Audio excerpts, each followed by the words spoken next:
Adviser Deepti Sutaria ने media से चर्चा करते हुए बताया कि हमारे देश में सीनियर सिटीजन वरिष्ठ नागरिकों के साथ ही कई तरह के अन्याय और अत्याचार होते हैं। खास करके मेट्रो शहर से शुरू हुई यह विसंगतियां अब छोटे शहरों में भी बढ़ती जा रही हैं।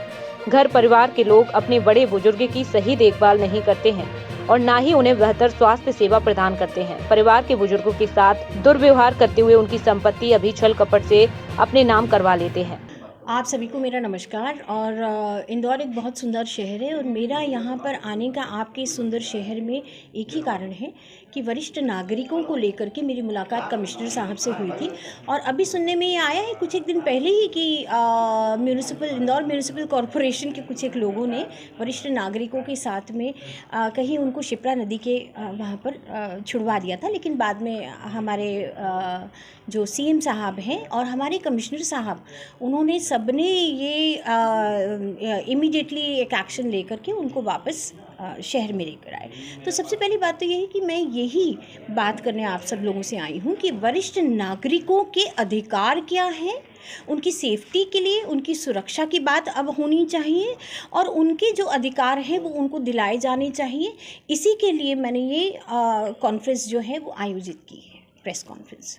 और मैं चाहती हूँ कि अब जो समय आया है, हम महिलाओं के ऊपर बात कर चुके हैं। महिलाओं का शोषण तो कभी ख़त्म होने वाला नहीं है। वहीं अब हम देख रहे हैं कि आते आते पुरुषों का, विचारों का जिनका शोषण हो रहा है वो बिल्कुल चुप हैं, पुरुष वर्ग खामोश है। लेकिन अब जब अगर हम सिर्फ महिलाओं की बात करें तो let me also speak about the senior citizens कि चलिए अब पुरुषों की तरफ तो ध्यान जा ही नहीं रहा है समाज का कि उनके साथ क्या शोषण हो रहा है। तो चलिए फिर सीनियर सिटीजन्स की बात कर लेते हैं कि उनके साथ क्या शोषण हो रहा है। कम से कम वहाँ तो हम पुरुष वर्ग को सम्मान दें, कम से कम वहाँ तो माता को सम्मान दें, पिता को सम्मान दें, उतना ही बहुत है मेरे लिए। तो इसीलिए मैं आई हूँ आपके शहर में। इसी के लिए I want to speak to all of you कि ये अब बंद होना चाहिए और हम क्या कर सकते हैं इसके लिए, कितना बेहतर कर सकते हैं। हम सब मिलके एक सुंदर समाज बना सकते हैं और हमारी घर की जो बहुएं बेटियां हैं वो भी समझे कि अब वक्त आ गया है कि आपको बाहर नहीं, आपको अंदर झांकना है। जब घर ही आपका सुंदर नहीं होगा तो आप बाहर समाज को कहाँ सुंदर बना सकेंगे। आप देश में जगह जगह घूमते रहते हैं, तो भारत के किस राज्य में सबसे ज़्यादा हालत खराब है, जहाँ बुजुर्गों पर ज़्यादा शोषण हो रहा है? महाराष्ट्र में। जी बिल्कुल। और सबसे कम जहाँ आपको ऐसा लग रहा है कि इंदौर शहर में। इंदौर शहर में अब जो स्टैटिस्टिक्स आया है 2020 का बिल्कुल ज़ीरो है and I am happy for that. मैं बहुत खुश हूँ इस बात से। वही बात को लेकर मैं कमिश्नर साहब को बधाई देने गई थी कि मैं बहुत खुश हूँ। और आपके यहाँ बहुत अच्छे जो हैं पुलिस ऑफिसर मिस्टर प्रशांत चौबे जी, वो बहुत ही अच्छा काम कर रहे हैं, सराहनीय काम कर रहे हैं। तो मैं उनको साधुवाद देती हूँ इस बात के ऊपर और साथ में ही आपके पूरे पुलिस डिपार्टमेंट को और आपकी सरकार को। यहाँ केंद्र सरकार जो काम कर रही है पिछले 7 सालों से भारतीय जनता पार्टी की, जी सर, वो इस क्षेत्र में कितना अच्छा काम कर रही है, बुरा काम कर रही है, आपका आकलन क्या रहा है?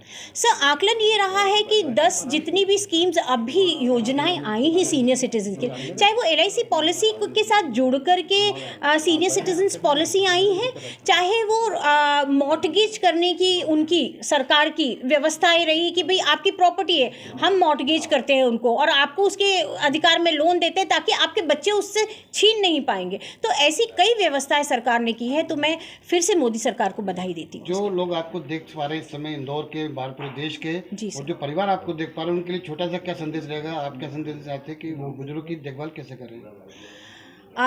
हमने माता पिता को भगवान माना है। अगर आपने भगवान माना है तो आप हम सबके साथ जुड़िए और उन भगवान की जो हमारे घर में जो ईश्वर स्वरूप रह रहे हैं, आज उनकी कदर कर लीजिए। अगर वो कल चले गए तो फिर आप अपने भगवानों को ढूंढते रहेंगे और जिस तरह से आज आप उनकी हालत कर रहे हैं, कल आपकी भी हालत इससे ज़्यादा ख़राब होगी। तो इसलिए कोशिश करिए, क्योंकि मैं बहुत भावुक हूँ और एक महिला भी हूँ, एक माँ भी हूँ, एक बेटी भी हूँ, एक बहू भी हूँ। तो इसलिए आप सभी लोगों से निवेदन करूँगी कि प्लीज़ आप महिलाएं, ख़ास तौर पर हम कहते थे कि सास जो है वो बहू का शोषण कर रही है, बहू है जो सास का शोषण, अब ये सब बंद करिए शोषण की बातें। अब हम हाथ जोड़कर निवेदन करते हैं कि इन वरिष्ठ नागरिकों की तरफ हमारा ध्यान जाना चाहिए। हमारे माता पिता जो हैं वो सब कुछ है हमारे लिए। आपका नाम बताइए। मेरा नाम दीप्ति सुतारिया है और मैं लीगल एडवाइज़र हूँ। Thank you so much.